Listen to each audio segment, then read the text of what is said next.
As soon as Danny brought her into the house, I knew immediately that this lady was going to bring nothing but trouble from me. Not that she was trouble, but she would bring me a whole world of trouble that wasn't her fault. That was the feeling I got when I looked up and saw her in the doorway. "Hello, Mr. Carter," she asked nervously. I could tell she was married, like most of my clients. "Nick Carter, ma'am." I nodded. "No, not that punk singer. But I sometimes get mail for him.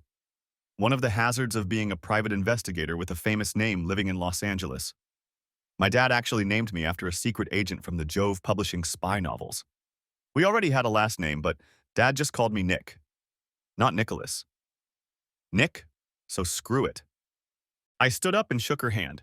"What can I do for you, ma'am?" "Your assistant said you could help me. I was referred by one of your previous clients." She smiled even wider, though she was still nervous. "I see. Okay, Mrs. I'm Janine Linder. My husband is Dennis Linder. He's a psychologist. I have reason to believe he's cheating on me, and I need proof before I file for divorce." She held out a picture of him to me. I raised an eyebrow, examining the photo. He looked to be in his early 40s, square jaw and dark hair graying at the temples. He had bright green eyes that would probably seduce most women. "Okay, ma'am. Do you know how this works?" I asked, and she nodded. "Okay, give me a maximum of 2 weeks and I'll have all the proof you need. For those 2 weeks, I charge $5,000. Is that okay with you?" "Yes, and half up front, right?" she asked. "Do you have your own account that your husband doesn't know about or have access to in order to check your finances?" I asked. "Yes," she replied. "I set it up a couple months ago so he wouldn't find out I hired someone to spy on him. Your former client says you're the best." She smiled and handed me a cashier's check for $2,500. "Thank you, ma'am. Could you tell me about his suspicious behavior? The more information I get, the easier it will be to track his movements." "Well, it's a little strange that I even realized he was cheating on me. He spends every night with me, and on weekends too. But sometimes when I call his office to invite him to lunch, his phone goes off." She said, "Well, maybe he hit a client during a session." I shrugged. "Normally you'd be right. But then there's also the distance from home. He used to be all over me, and now he barely touches me." Then I noticed the smell of perfume on his clothes. At first I thought I was imagining it, but it wasn't my brand of perfume. She said, "Perhaps one of the customers was hugging him, and how old is he?" I asked. "He's 44, she said, and I nodded. "I've heard that men experience less attraction at that age than they do before 40. Could that be the reason for his emotional distance?" "You sound like you think I'm stupid," she said angrily. "No, ma'am. I'm just trying to understand why you think he's cheating. I admit, perfume is a pretty strong indicator, but this could just be circumstantial evidence. I'm going to take the case, but I also need to know everything you can think of. How is he acting suspiciously, other than turning off his phone?" "Well, on Mondays and Wednesdays, he always calls before lunch. Sometimes he answers right away, but on days like that, he goes straight to voicemail." "Okay, I think I've got it. Tomorrow is Wednesday, so I'll start my investigation then. I'll contact you as soon as I have something concrete." I nodded, rising from my chair and shaking her hand. "Thank you, Mr. Carter. Honestly, I hope it's nothing, but I need peace of mind on this matter." She smiled warmly. She really was a beauty, and had I not been married, I might have considered comforting her. "Anytime, Mrs. Linder. If I don't find anything in 2 weeks, you won't have to pay me the rest of my fee," I told her. "That's my guarantee." "Thank you again, Mr. Carter," she said. "Ma'am, call me Nick. Mr. Carter was my father." I smiled and she smiled back. "Okay, Nick. I'm Janine.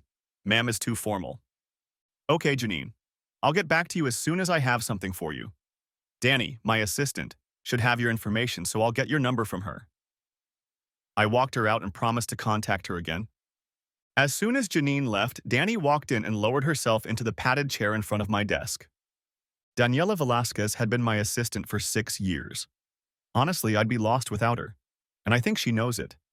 She's single, dating, but not often. She has gorgeous black hair, brown eyes, and a gorgeous tan that she inherited from her Mexican ancestors. She looks like J. Lo Kama, but she has more junk in her trunk and a much bigger rack. Yeah, if I wasn't married to the woman of my dreams, Danny would be in trouble. I may be married, but I'm not dead and I'll never touch. Okay, Hefe, here's what I have for you at the moment. She handed me the dossier she'd gathered online about our target.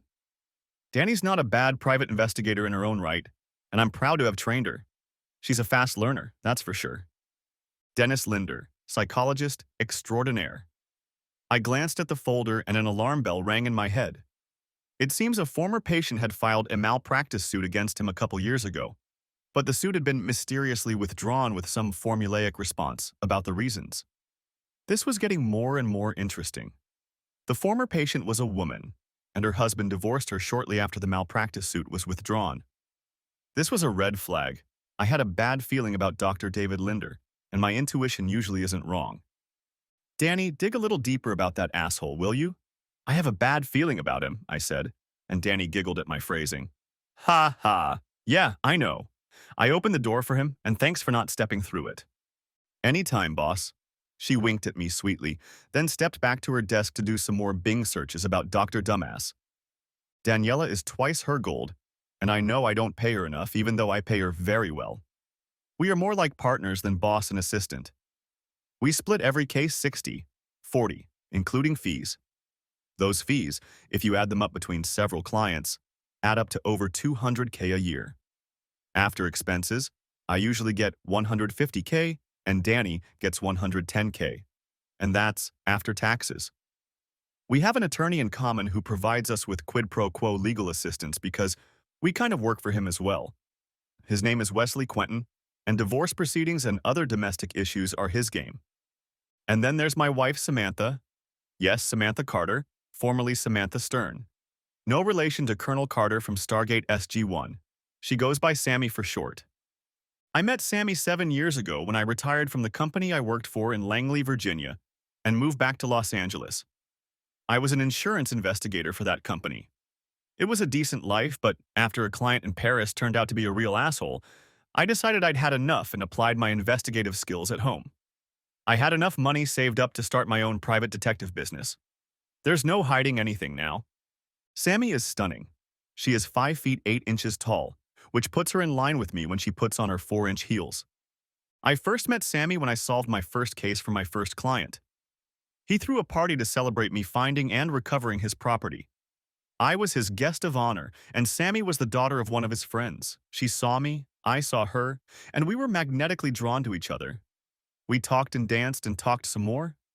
I met her father, a nice man, and he bought my usual line about being a former insurance investigator who had decided to go into private investigating. I got a few promising offers, and during the party I managed to get a few more clients.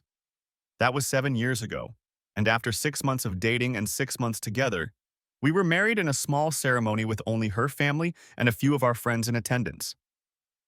My parents died a few years ago in a car accident while I was overseas, and left me their paid-for house in their will. And I spent 3 years in the Army as an interrogator, and then was recruited by the aforementioned company to investigate possible insurance fraud. That's my story, and I'm sticking to it. Anyway, I became a damn good investigator and realized I could make a hell of a lot of money as a private investigator. So I said goodbye to the company and went back home to Los Angeles. Getting a concealed carry license was like pulling teeth, but it was worth it to carry my dad's old Colt M 1911A1 pistol. The big point, 4.5 ACP rounds practically guaranteed a kill if you shot accurately. That's something I've always been good at, shooting. So I headed over to where Danny was picking up the pieces of Dennis Linder's life and printing them out for me. Hey Danny, when you're done looking, disconnect for the day. I'm going home. I smiled at her. No problem, Hefe. She smiled back at me with more than professional respect. You know, I hope Sammy knows what's in her house. I think she does, honey. You know, you'll make some guy really happy someday if you ever settle down. I winked at her, flirting a little. No, Daddy. I missed my chance by a few months. She shrugged. I opened my mouth to ask her about it, but she had already turned back to her computer monitor. Okay, sweetie. Gather your information, put it in a folder, and I'll come by in the morning and pick it up. Good night, I said, heading for the door. Good night, boss, she exclaimed as I walked out of the office. I got in my car and headed home. On the way, I started thinking about Sammy and how she had been acting lately. For the last couple months, she had been acting kind of distant, like she had something on her mind and wanted to tell me about it. But all the time it seemed like something was holding her back. I decided that when I got home, I would ask her about it until she told me herself. I'd be an idiot if I didn't see the writing on the wall. I've seen enough of them over the years. The story has always been the same. The wife or husband was always emotionally detached either before or immediately after the affair began. To this day, she continues to tell me nothing when I ask her what's wrong or if she wants to talk to me about something. Why women respond with nothing, I will never know. I know a few who don't, but most of them seem to think us guys are paid enough to be mind readers. Sorry, ladies. We're not psychics. Sometimes you have to spell things out for us. It was with these thoughts in mind that I pulled onto our street and noticed a Jeep Grand Cherokee Laredo parked in front of the house. As soon as I pulled into our driveway, my cell phone rang. "Hey, babe," I said, seeing my wife's name on the caller ID. "Hey, Nick. When are you going to be home? We need to talk to you about something," she said. Her voice sounded strange. "What do you mean, babe? Who is this we you're talking about?" I suspected the we was whoever was behind the wheel of the Jeep. "Just get home as soon as you can, okay?" "Okay, baby, I love you," I said. "Okay, bye?" The alarm bells in my head had now turned into a full-fledged klaxon. I made sure I had my pocket recorder in my pocket and ready to go, and my cell phone had the ability to take pictures, just in case I turned on the camera. I had no idea what had gotten into Sammy. She'd never professed her love for me, not even recently. But now, I breathed deeply, doing breathing exercises to calm myself down. Once the Zen vibe was established, I got out of the car and took a picture of the Jeep's license plate. I had a really bad feeling about this. My gut was screaming at me about it, and I always listened to my intuition. As soon as I walked through the door, I saw them kissing. They didn't even realize I was so close, and I managed to get a picture of them together. I walked into the room, calm and happy, and clicked my mouse until they noticed me. I pressed the record button on my pocket recorder, which was lying, where else, in my pocket. "Oh my God," Sammy said. "You scared me, Nick." "Care to explain why you're making out with some asshole in my house, future ex-wife?" I asked, raising an eyebrow and closing my phone. "That's part of the reason I wanted you to come home, Nick," she said. I looked at the asshole for the first time, and I had a sudden urge to grab my gun and put a hole in his head big enough for a Mack truck to drive through. Dennis Linder, my current target, stood in my living room, towering over me. The situation was not an easy one. My client's asshole husband was standing in my house, apparently entertaining my wife. At that moment, I wanted only one thing: to destroy him and her at the same time. My heart was breaking, but anger held the pain in check for now. However, if I wanted the money, I had to behave calmly. Revenge would come later. Payback was a bitch and a half, and these two were about to feel its full consequences. "Okay, what do you want to talk about?" I asked, much calmer than I actually felt. "Mr. Carter, may I call you Nick?" Asshole asked. "No. Only friends call me Nick. You're not a friend. You're an asshole who entertains my wife. Therefore, but by definition, we will never be friends. Got it?" I asked with a chuckle. "Yes, so I'm Dr. Dennis Linder, and I treat your wife with therapy," he said, introducing himself. "Okay, does therapy include kissing my wife in my house?" I asked, raising an eyebrow again. "As a matter of fact, right now, I know it's very unusual and probably hard to swallow, but you'll have to watch us while we do it," he said. God, this guy was dumber than a box of bowling balls. He was playing right into my hands, backing up not only my own divorce proceedings, but making sure his wife got everything but my alienation of affection and negligence lawsuits, which I was already planning. I only glanced at him for a moment. "Dr. Dennis Linder, isn't it? I hear you're really good at what you do. Psychology, right?" I asked, sucking up to him. "Yes, psychology. My methods are sometimes controversial, but I always get results." He pouted. "And how long has my wife been going to therapy with you?" I asked, holding back my own explosion that was straining and tearing out. "For 2 months now," he confirmed. Sammy said nothing about seeing a psychiatrist. I looked at her then. "Sammy, if it was so bad, why didn't you just talk to me? I told you years ago when we were dating that if anything was wrong, you could come to me. Don't you remember that?" I asked, trying to get through to her. I guess," she replied hesitantly. A confused expression appeared on her face for a moment. Sammy, remember what we talked about, Dr. Dipshit said. Control. You have to assert your control. I know you don't like being helpless, so you have to take the lead, remember? His voice was strange, almost hypnotic as he spoke to her, and I saw her expression become rigid. You're right, Dennis. I have to show him that I'm not just a stupid woman to be bossed around. Then she looked at me. Sammy, what are you talking about? I almost shouted. When have I ever made you do anything? In the bedroom. We always do it the way you want it done, not the way I want it done. She was almost yelling at me.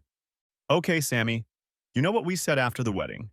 That if we wanted to try something new, we'd just discuss it and see what happens. Remember? I asked. All you had to do was ask and we could at least talk about it.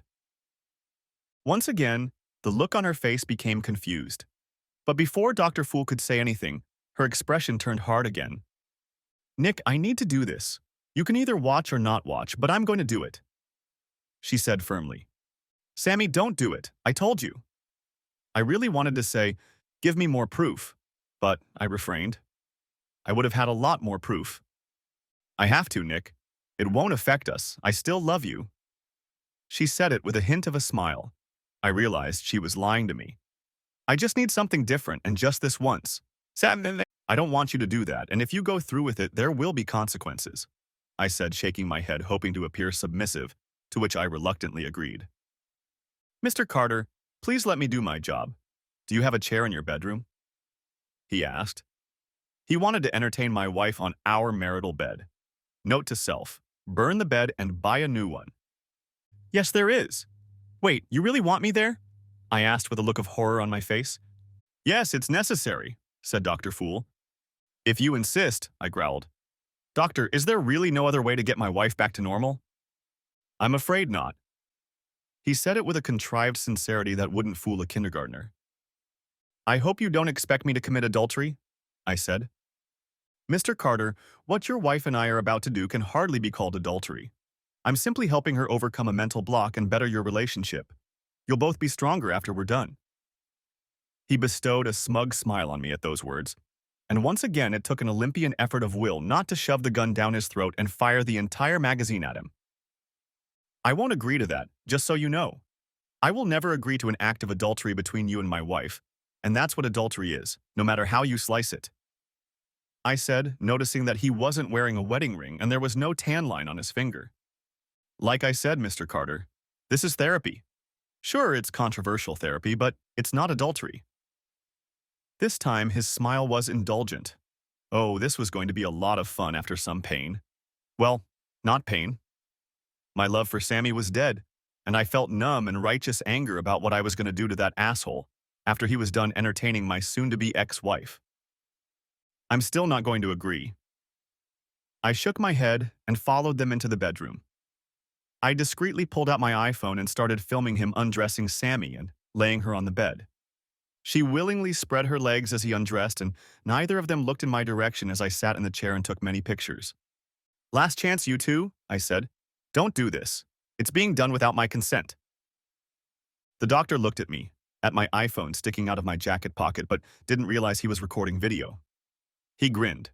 Like you have a choice, wuss. Then he continued. That was all I needed to see. It was all I needed to record.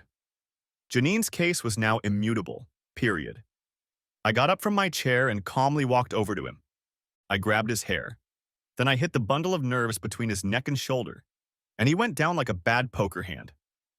Doctor, my ex-wife never told you what I do for a living, did she?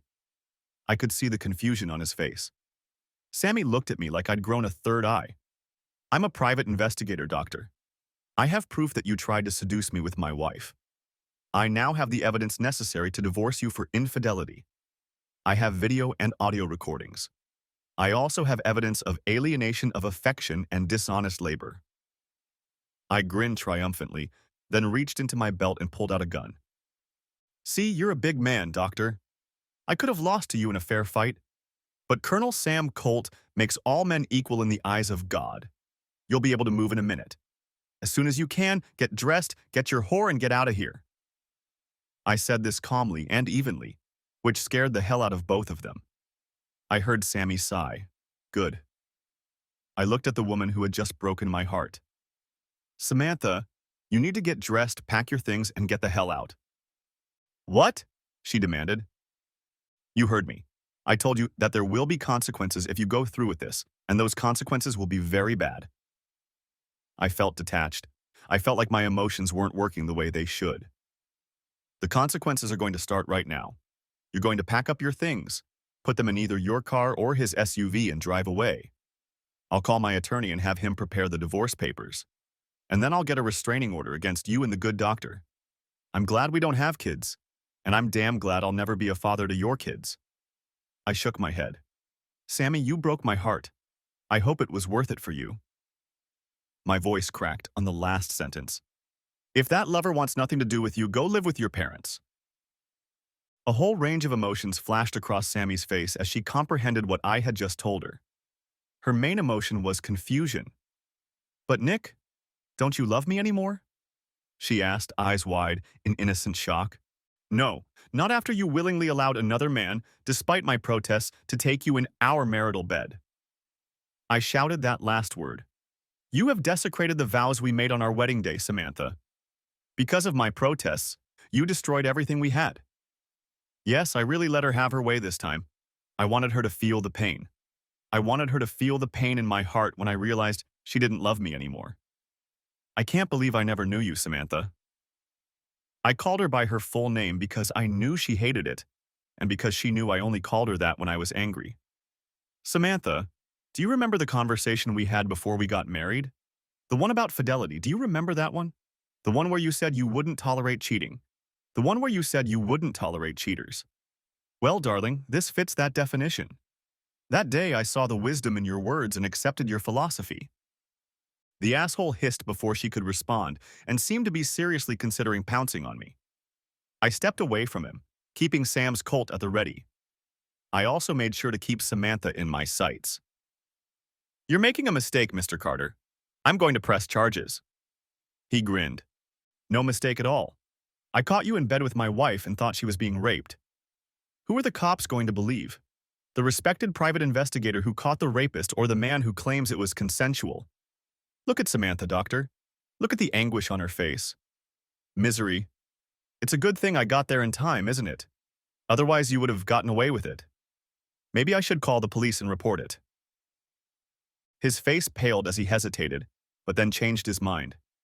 Okay, it's no big deal, no big deal. He tried to grin, but it didn't work. No accusations. I noticed he still hadn't mentioned his wife. That was interesting. Perhaps he thought he was keeping a secret from me, and I was allowing him that illusion for now. However, I had to give him a little push. I'm sure the news channels will be thrilled. A private investigator's wife is caught in bed with her counselor. The story will be on at 11. I shook my head with a look of disgust on my face. Then he blushed. No, you can't go public with this. He was almost shouting. He dressed quickly, making sure he had everything he came with. Please, don't make this public, he begged. I held him back. If you return all the royalties my soon-to-be ex-wife paid you, I might consider it. But I'll still sue you for and negligence, I said, cornering him. That's the deal. Anything you want, he said with a panicked expression in his eyes. Anything I want? Oh, what possibilities? But no. I wanted him to know fear. I wanted him to feel fear of the inevitable despair, the utter devastation his life was about to become. I enjoyed it and felt no guilt for deceiving him the way he had deceived me. The difference was that while he was entertaining my wife, I was going to entertain his life. But in a slightly different way. I'm not sure how much fun he would have had. After getting dressed, he ran out of my bedroom and I heard the front door slam. He broke all speed records, rushing away from me and my house. I looked at Samantha, and I could tell she saw the anger in my eyes. Nick, we can get through this, she pleaded, crying crocodile tears. Please, baby. Where was baby when I came home, Samantha? Where was love then? I grinned. Get dressed, pack and leave, I said. You have an hour. Since Dr. Dumbass wants nothing more to do with you, I suggest your parents. Samantha just stared at me in utter shock. Then she started to get dressed and get ready. I let her use all 4 of our suitcases, knowing I was going to buy new ones. I went to my home office and called the locksmith and the furniture store. I called the locksmith when he was already closing, but promised him a huge bonus for rush work on my locks. Then I told the furniture store that I wanted a queen-size bed to replace our old double bed, sheets, plaid, and everything else. It was expensive, but it was worth it. He asked why I wanted to throw the old bed in the backyard, but I just told him I wasn't paying him to ask questions. He caught the tone in my voice and prudently slammed his trap shut. Samantha packed in 55 minutes, and as a gesture of generosity, I helped her carry her suitcases to the car. In other words, I dropped them in the driveway by the trunk of her car. Then I went back into the house and slammed the door behind me. I called Wes and asked him to apply for a restraining order with the night court judge. In my application, I named both Samantha and Dr. Dennis Linder. I then asked him to prepare papers for divorce, alienation of affection, and unfair labor practice. An hour later, both the locksmith and the furniture makers finished the job, and I paid them off with a credit card. I called my credit card company and canceled Samantha's cards. I then called my bank manager at home and asked him to cancel Samantha's debit card. I didn't explain anything, but being the primary owner of our accounts, I felt it was necessary. I no longer trusted her. For those who think I've gone too far, go to hell. I poured myself a couple shots of Chivas.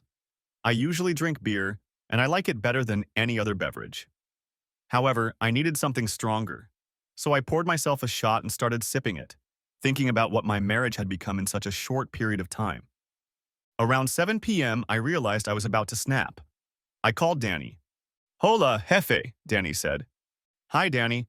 I hate to call you after hours, but I'm going to need your help tonight," I said. I was proud that 2 shots of Chivas hadn't impaired my judgment or confused my words. "What's wrong, boss man?"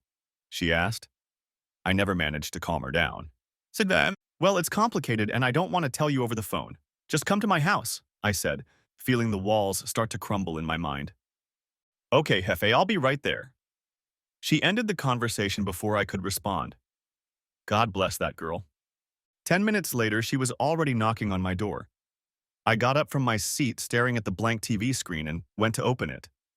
As soon as I opened the door, Danny rushed over to me and hugged me tightly. She slammed the door behind her and then pulled away from our embrace to put the deadbolt back in place. Turning around, she took my hand and pulled me back to the couch. She sat me down and sat next to me. "So where's Sammy?" she asked, already guessing what was going on. After all, Sammy's car wasn't in the driveway, and I wasn't as upset as I would have been if she had died. I looked into Danny's deep brown eyes. "She's gone. Probably to her parents. She cheated on me, Danny." I couldn't hold back the tears any longer as she wrapped her arms around me, pulling me to her, and I ruined her blouse with my tears. I clung to her desperately, just needing human companionship. When I finally let it all out, Danny gently pushed me away and looked into my eyes. "Nick, listen to me. Are you absolutely sure Sammy cheated on you?" Not trusting my voice, I pulled out my pocket voice recorder and, placing it on the coffee table, pressed the play button. I then opened my phone, brought up the video and pressed play, then handed it to her.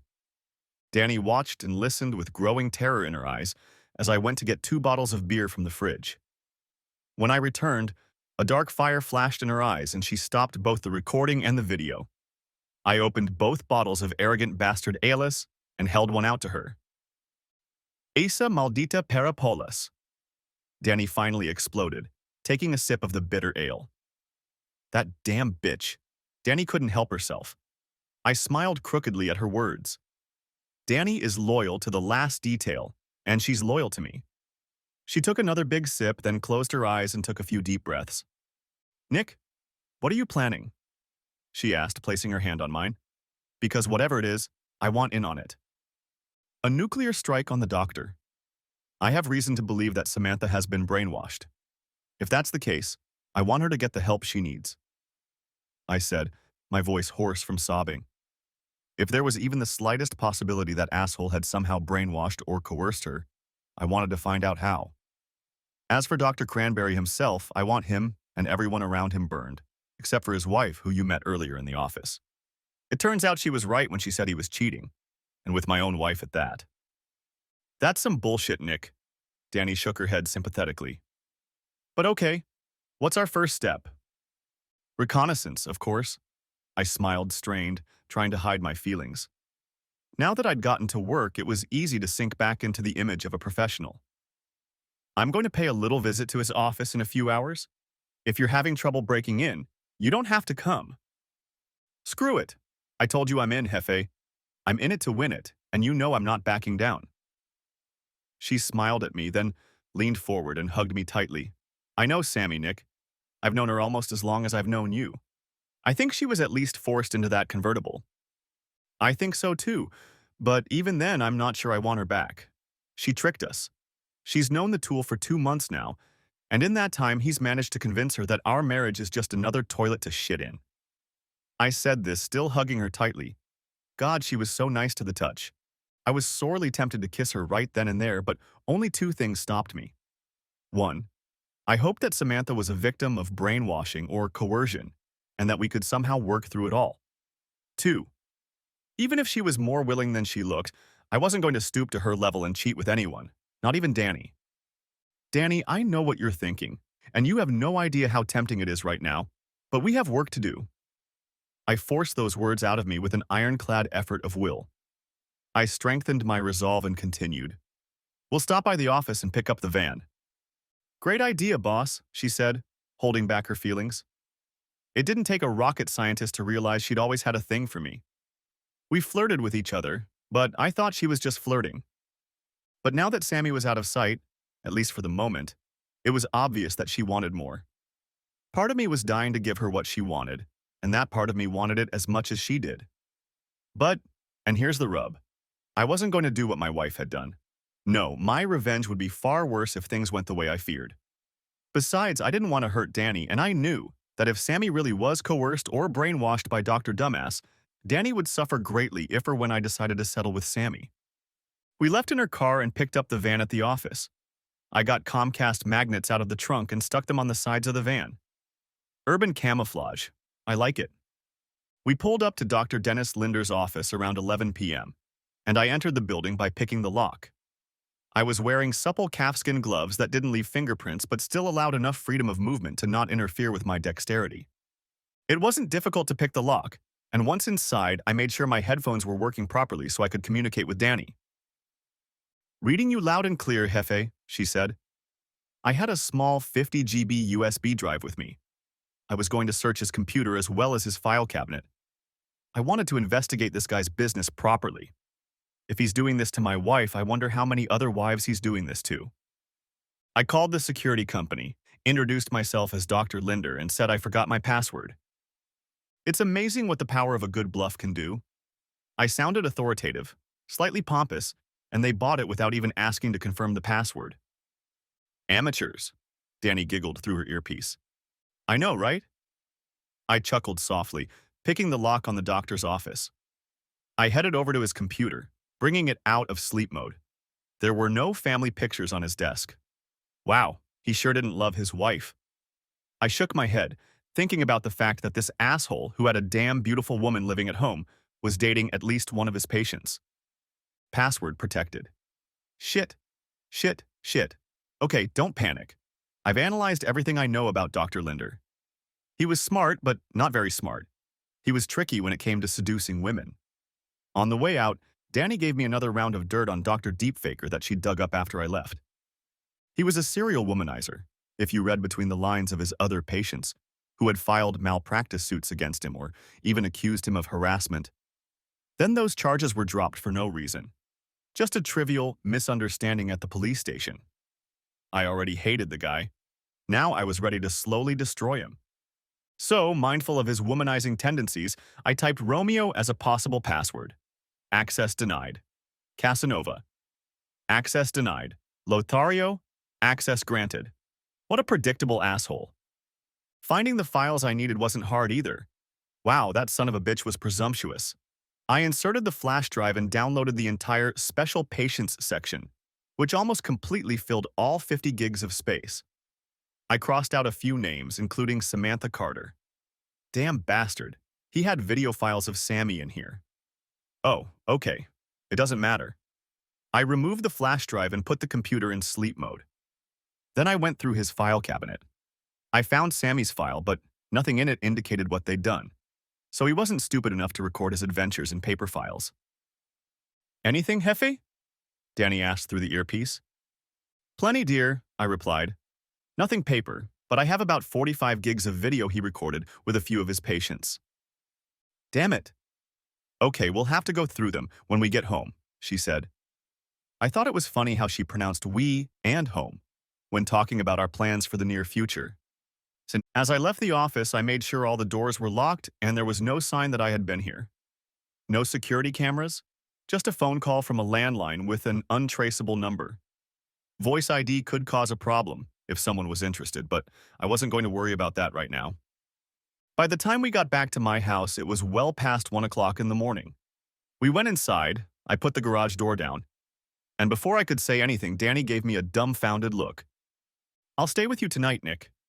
She said it firmly, leaving no room for argument. Okay, I shrugged. You can have the guest room. No, Nick. I'll stay in your room, in your new bed, and I won't take no for an answer. You don't have to be alone tonight. And then it was clear. The invisible elephant had been revealed. Danny, I trust you. Hell, you're the only woman on earth I trust right now.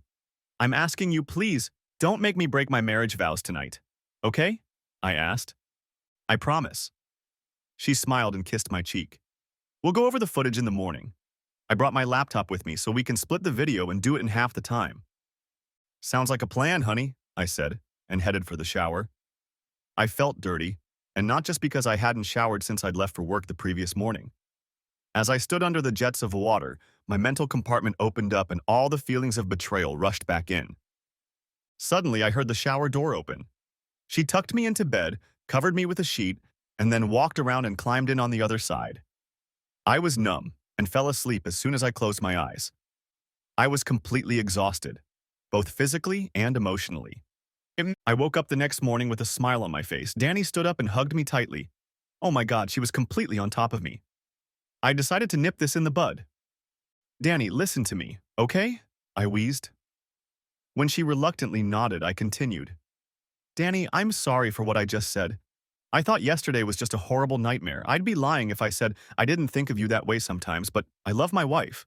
Or who she was before that scumbag laid his hands on her. But I promise you one thing right now. If Samantha agreed to all of this willingly, I will divorce her. When that happens, if you still want me, I'll be willing to try it with you, okay? And that's one of the reasons I fell in love with you. She sighed regretfully. You're the most damn honest man I've ever met. There was equal parts admiration and despair in her voice. Thanks, sweetheart. When I went out to get dressed, Danny wasn't in the room, but I could hear the sizzle of a frying pan in the kitchen. I smiled at that, then got dressed in jeans and a t-shirt, put on a belt and holster from my Colt, and went out to see her. I didn't normally carry a gun at home, but I wasn't about to risk having a psychologist, possibly suffering from sociopathy, outside. I noticed Danny had a gun too. A woman's Smith & Wesson 9mm. She too had gotten her concealed carry permit shortly after I hired her. Smells good, I said, smiling genuinely for the first time since this whole mess started. Thanks, Nick. She smiled sweetly and went back to the omelet she was making. I could smell the bacon, cheese, and salsa. She really knew her stuff. She was dressed in one of my old t-shirts and jeans that she had worn last night. Her blouse was still on the bedroom floor. Danny, I know this is going to be hard on both of us, I said, taking a seat on the bar stool by the kitchen counter. She looked at me and raised an eyebrow. Boss, I didn't sign up to be patronized. You made it clear from day one that you might need me on some cases, and given my background in criminal justice, you knew you could count on me. That hasn't changed, and it never will. I couldn't help but fall in love with you, but that doesn't mean I'm going to remove myself from this case. This case is personal to me too, because Sammy is my friend. That doctor is going to get a rude awakening when we're done with his ass. Every word she said was true. She had worked as a detective for the LAPD for 2 years, but had been fired for beating up a suspect. She'd been lucky to avoid serious charges, but since the son of a bitch was guilty, she hadn't been prosecuted. She was given a small severance package to keep her mouth shut about the circumstances of her termination, but she spoke candidly to me about it when I first interviewed her. That was one of the reasons I gave her the job. I needed someone who wasn't afraid to get her hands dirty. Danny was definitely not afraid to get her hands dirty. Sometimes I just forgot about it. You're right. I nodded. Danny, I have to tell you things about myself that even Sammy doesn't know. I took a deep breath. I knew I could trust Danny. She trusted me, and I'd checked the veracity of who she was and why she'd been fired. What do you mean? She asked with a confused look on her face. Danny, I never worked for an insurance company. I worked for an own company as a covert operative. That was it. My name is Nick Carter, and I used to be a spy. And that sounds like a really bad impression of the beginning of the Burn Notice series. Danny just looked at me, then sliced an omelet and set it on the counter along with the mugs of coffee. God bless Danny. I kind of figured it out. Either that or you have a criminal record somewhere. She shrugged. You're always looking around like someone's watching you. You don't show it often, but I've noticed it over the years we've been together. You know a lot about bugs and how to tap a phone in record time. You also know how to pick locks, which makes you one of the best lock pickers out there. I laughed. She really was one hell of a detective. You're good, I said, picking up my coffee mug and taking a sip. Just right. Oh, and you make the best damn coffee on earth, just so you know, I said. It was her turn to laugh. Thanks, boss, she said. I'm not just a pretty face and a hot body, you know. She winked. I know. If you were only that, I wouldn't have hired you. I shrugged. She leaned over and kissed my cheek. Thanks, Nick. No matter how things turn out, thank you for everything. She smiled. Hey, you act like you're going to leave. That's not going to happen. I smirked at her. You're going to work with me until we're both old and gray. She was silent for a moment. You know, you're right. She grinned. I couldn't leave you if I found a job that paid $1 million a day. Okay, I said, because I can't afford it, and you're the best damn assistant I could hope for. I'm glad you finally realized that, boss. Now eat before I spank you. She stuck her tongue out, and I stuck mine out in response. Then I really got down to eating, and her omelet was surprisingly good. God, this girl can cook. There are two schools of thought about the way to a man's heart and what girls are taught. The first is through the stomach, and the second is through the organ of copulation. For me, it's both. Of course, Sammy is a tornado in bed. She was my tornado in bed, and she was a good cook. But, and you knew this was going to be a but, Danny's prowess in the kitchen easily threw Sammy off balance. If she entertained even half as well as she cooked, I would seriously consider an exchange, even if Sammy was brainwashed by Dr. Dumbass. This may sound cold, but she gave in easily without even discussing things with me. I couldn't believe she could go behind my back to a quack psychiatrist like Linder and not discuss anything with me. It wasn't like her. At the beginning of our relationship, she told me everything.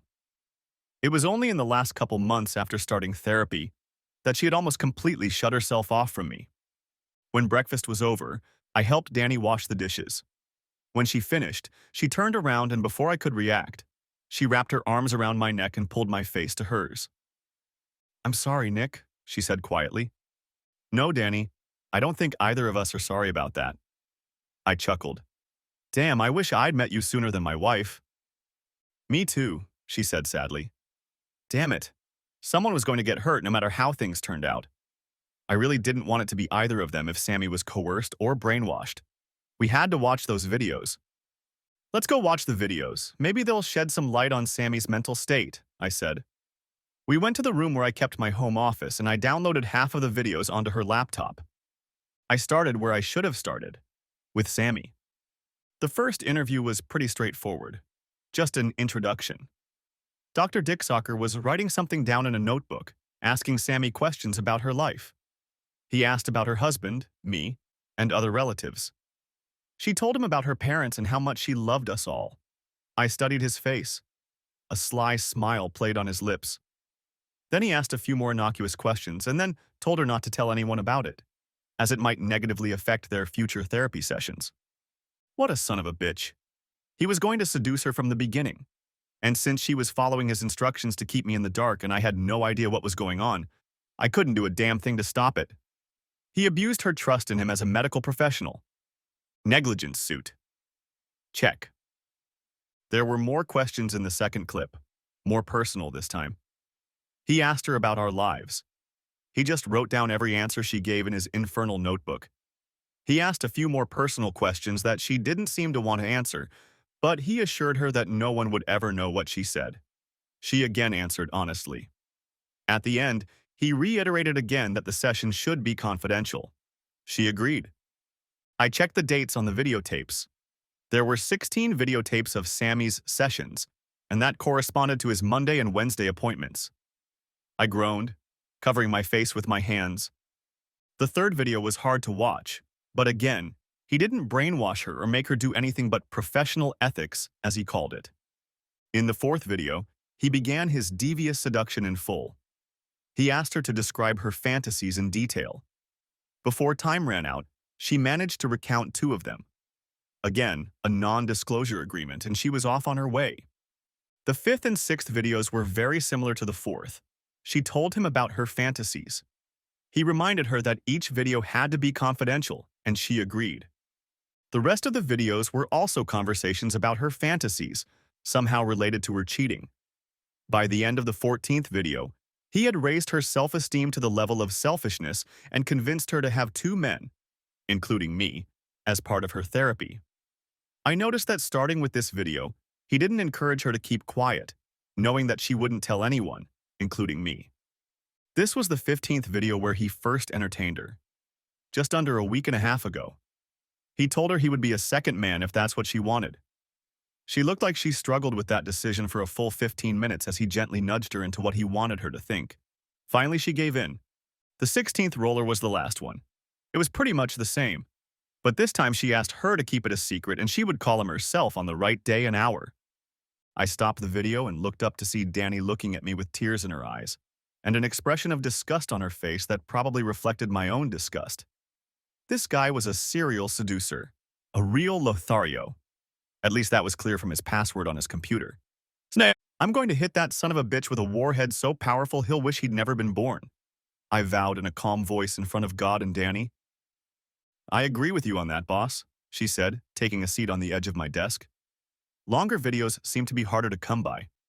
If it makes you feel any better, all the others are shorter than Sammy's. Apparently, she lasted the longest. She shrugged and smiled encouragingly. I kind of guessed that since everyone else here is shorter than her. But you just confirmed it. This guy makes Machiavelli look like a good guy. I shook my head. But as far as coercion or brainwashing goes, he's not guilty on those counts. He's just convincing them to do it, and no harm will come of it. Yeah, I've noticed that too. As far as I can tell, he never involved the husband in his little games before. But then the husband somehow finds out about it and divorces his wife. All the cases I checked ended in divorce. She listed the names of the women and their ex-husbands. Okay, contact a couple of the exes and find out how they found out about Dr. Dumbass seducing their wives. I need to talk to Janine. I escorted her out of the room, then pulled out my cell phone and called Janine's phone. Hello? Janine, it's Nick, I said in a squeezed voice. Oh, Nick, thanks for calling. Are you going to start your investigation today? She asked. Actually, I've already finished it. You were more right than you think. Would you mind coming by my place today or tomorrow? We have some things to discuss, both personal and professional. Don't get me wrong. I'm not pestering you, but this issue is very close to my heart. I explained. Would you like to talk more about it, Nick? She asked. Not over the phone, ma'am. Better tonight or tomorrow morning. My assistant Danny will be with us. She has information for you as well. I told her. What is your address? I gave her my address and she said she would be here in 10 minutes. 11 minutes later, I heard a car pull up to the driveway. I checked. She arrived in a beautiful Jaguar XJ6. I opened the door for her. Danny brought coffee and I went and got mine and Danny's laptops. I set both on the coffee table and Danny and I sat down on either side of Janine as I began to explain. Janine, Dennis is a serial con man who uses his professional authority and credibility to seduce women and cuckold their husbands behind their backs, I said. From what we've seen so far, he preys only on married women. There are no single women in these videos, Danny added. Every episode of the video is about seduction. He gains their trust, then talks about fantasies or problems in their marriage. Using this information, he seduces them and gets them to do exactly what he wants. He doesn't force his victims or brainwash them, but as you can see, he is a serial offender, I said, showing her all the series of videos. She gasped at the sheer number of them. How the hell could he keep this a secret? She screamed, her face turning beet red with rage. Janine, calm down, please. This isn't over, I said, swallowing the lump in my throat. More? She looked at me like I'd just fallen off another planet. Yes, ma'am. As I said on the phone, this case is very close to my heart. You see, my wife has become its latest victim. I showed her Samantha Carter's name on the video I had highlighted. Oh my God, I'm so sorry, Nick. Janine hugged me tightly. He's going to pay for this. You can be sure of that. He's going to pay through the goddamn ass I'm going to give him for this shit. Janine, how much is your husband worth monetarily? I'll sue him for alienation of affection and negligence, I said. Don't worry. I'll introduce you to the best divorce attorney in California. Wes will take care of you and get you as much as he can. Janine laughed.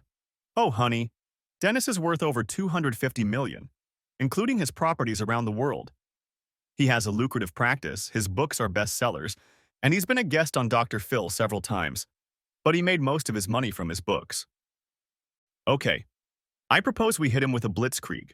We'll hit him hard and fast, but it will probably take a few days to prepare. Do you trust us? I asked, pointing to myself and Danny. Yes, she replied. You've lost a lot too, Nick. I'm really sorry about that. I should have realized earlier what a snake he was. I understand. Come by my office in the morning and I'll introduce you to Wes. He's my attorney and will be handling my divorce from Samantha, as well as my lawsuits against your husband. But by Friday, we hope to bring in other ex-husbands to sue him for malpractice and alienation of affection. I outlined my plan to her, and by the time I was done, she was nodding and smiling. I can go along with that. The problem is acting normal with him for 2 more days. I can claim I have problems with women, or I can just go out of town to see my mom. She's old, so he'll probably buy that. Janine nodded. Right. He's trained to notice differences in mood or behavior. My advice is to contact your mother, tell her what's going on, and ask her to cover for you. In the meantime, I have a guest room here with a double bed and room for 2 more cars in the garage. I smiled. So far, only my car and Danny's car were parked there. I handed her the garage door remote and she gratefully accepted it. She went home to pack her things. Danny went home to pack her things too. She packed her clothes for the week and returned a half-hour later. I giggled as I watched her haul her stuff into my room and stack it in Sammy's old dresser. The girl is determined. You have to hand it to her. The next morning, Janine returned just as I got out of bed after another great night's sleep with Danny by my side. Danny was in the shower when I heard the garage door open. Janine looked great. She gave me a sympathetic hug when I came out to greet her as soon as she entered the house. She had a small suitcase and a couple changes of clothes with her. She also brought me Danny's boys' account statements, and I awed when I saw how many liquid assets he had. When Danny made breakfast for all of us and we ate another great meal, Janine said she was ready to move on. I told her we could move as soon as all the ex-husbands and wives were made aware of the latest developments. We needed to call the 11 ex-husbands and then let them know to call their ex-wives and inform them of what was going on. We were going to file separate lawsuits against Dr. Dumptruck for negligence and alienation of affection, and they were more than happy to join us. Not surprisingly, most of the husbands were ready to get revenge on Zasrans, and most of the ex-wives were ready to do the same. But I wasn't about to get Sammy involved, not after I saw that last video. I showed up at Wes's office along with 9 of the 11 ex-husbands we were able to contact and all 9 ex-wives. Since I was ex-husband #12, I had to be involved in the case. Wes, to save time, made up the same A of A and malpractice papers and just put different names in there depending on who was in line. I was like a kid in a candy store, over $175 million in liquid assets in doctor malpractice and almost $100 million in real estate around the world that would likely have to be liquidated to pay for malpractice, divorce, and A of A. Sure, a class action suit would have been easier, but in this case, we were aiming for shock value. I wanted Dr. Dennis Threat Linder to know that his world was about to crumble around him like the walls of cursed Jericho.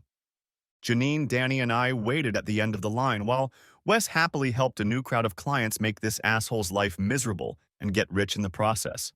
Yeah, he's a good buddy of mine, but he's still a lawyer. When he finally finished printing out the malpractice and misdemeanor papers for his new clients and sent them on their way, promising to deliver them to Dr. Dingus at work early Monday morning with plenty of witnesses, it was Janine and I's turn. I filed for divorce from Samantha and Janine, from her soon-to-be very poor ex-husband. Wes took an immediate liking to Janine, and the attraction seemed to be mutual. We agreed with Wes that each client's belongings would be delivered by a different bailiff at the same time. Wes, Janine, and Danny joined me and grinned like skeletons. The hall would be full on Monday morning, and Danny, Janine, Wes, and I were to sit in the front row. As a bonus, Wes gave each of us, his clients, a free restraining order against Dr. Dumbass. He knew how rich he would get when all the fallout from this massive nuclear strike settled. Then came the time for Phase 2. Phase 2 was to saturate the media and law enforcement. I used video clips of Sammy, removing her face and replacing her voice with a computer-generated voice, removing all mention of her or my names, using a new editing program I bought. I spliced together excerpts from different videos, showing how Dr. Dennis Linder made a habit of seducing women leaving happy marriages, or marriages that could have been happy after his therapy, but he saw fit to destroy those marriages for the sake of his own twisted ego. I used excerpts from other women's videos, showing how they all manipulated their husbands at Leander's insistence. I knew the media would eat this story up. The FBI would be charged with criminal negligence because he ripped off men and did it to their wives. The California Board of Psychologists would also take an interest in the case. To do this, I created a dummy email account and used proxy servers so I couldn't be traced. Phase 2 began on Monday morning, just after the process servers had finished their work. As the last process server was leaving, I handed Janine a bucket of popcorn, and she was just crunching popcorn when Danny Boy came running out of the office, looking around wildly. He saw me standing next to his soon-to-be ex along with Danny. I picked up my cell phone, hit the send button on bulk email delivery, and started Phase 2. We got in my car and drove off while Dr. Dykes incoherently screamed that he was going to kill us all. The last thing I saw that day was him kneeling in the parking lot with a whole pile of papers in his hands and crying hard. My revenge wasn't even half finished. On step 3, we met Samantha, and she agreed.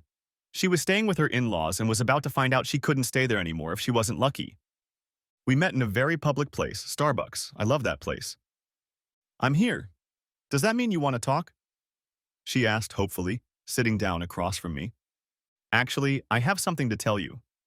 I smiled. "Samantha, I can forgive you anything if you were coerced or brainwashed by that asshole. I'm not kidding.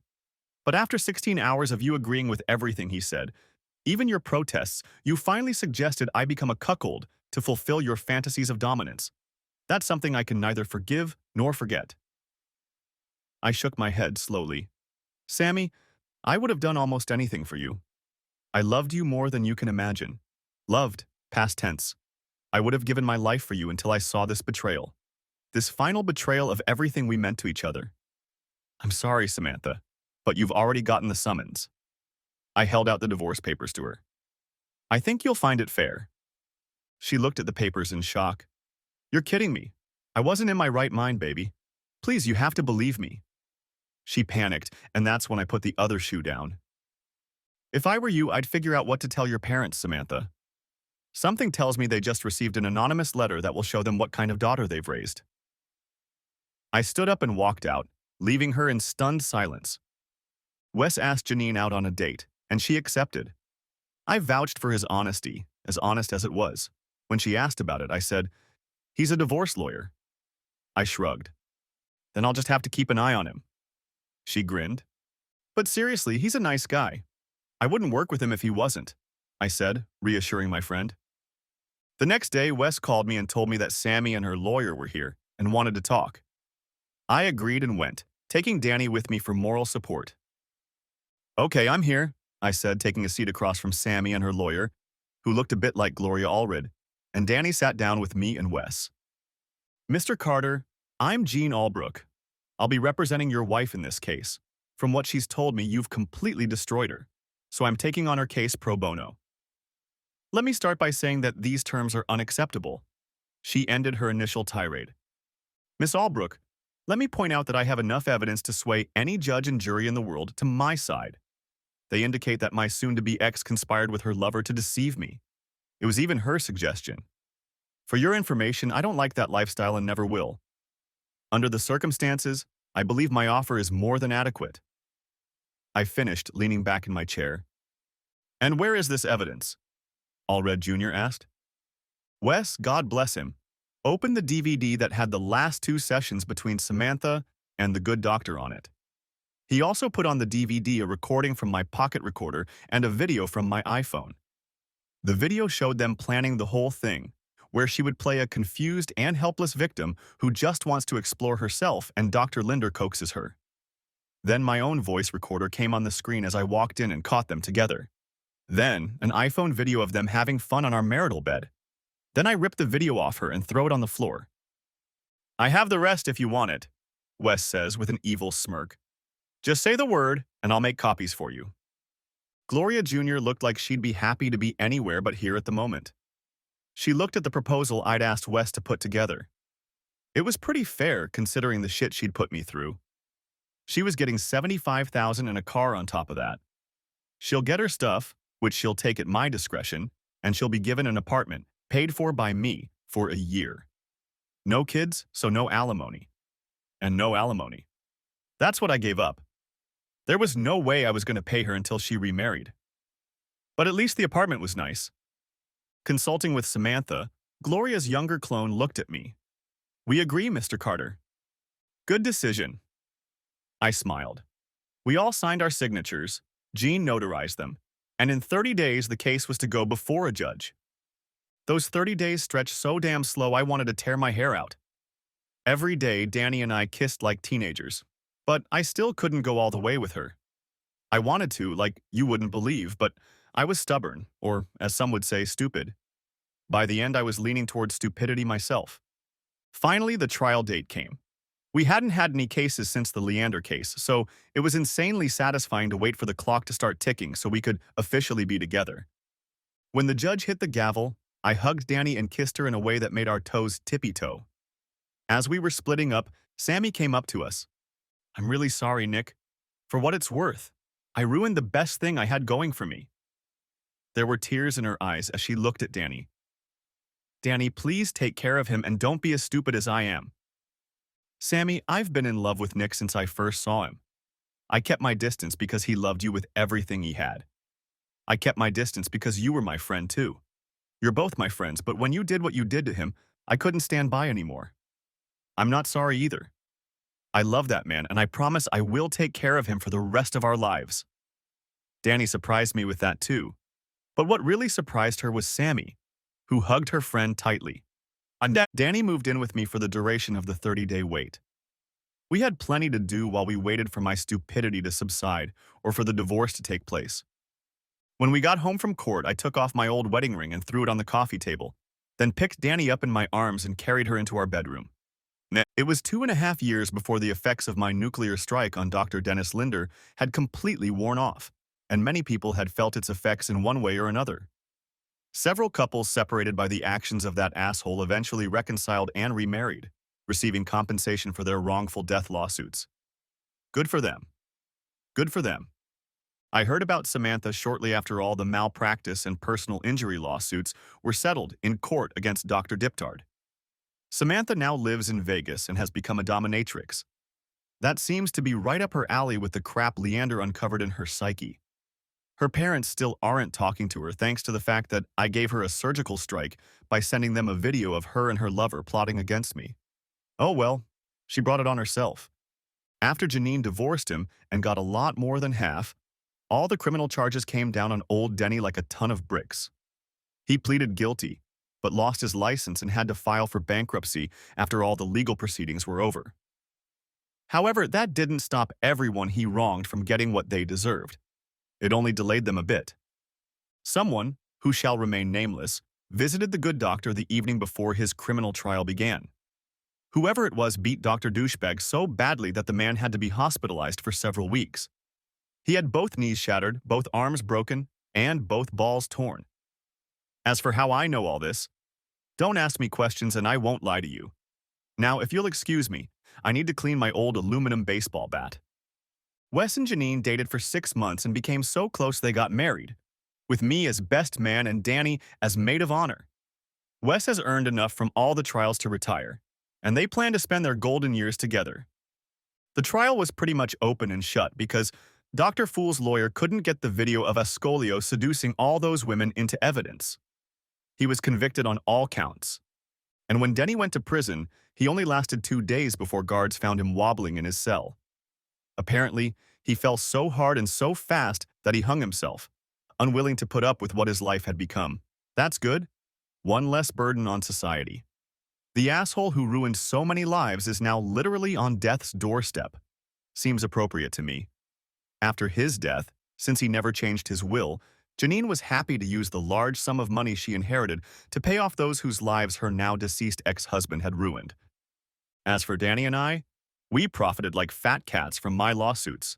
$15 million in total. $15 million, said I, putting my pinky to my mouth. We are now retired too and raising 2 children.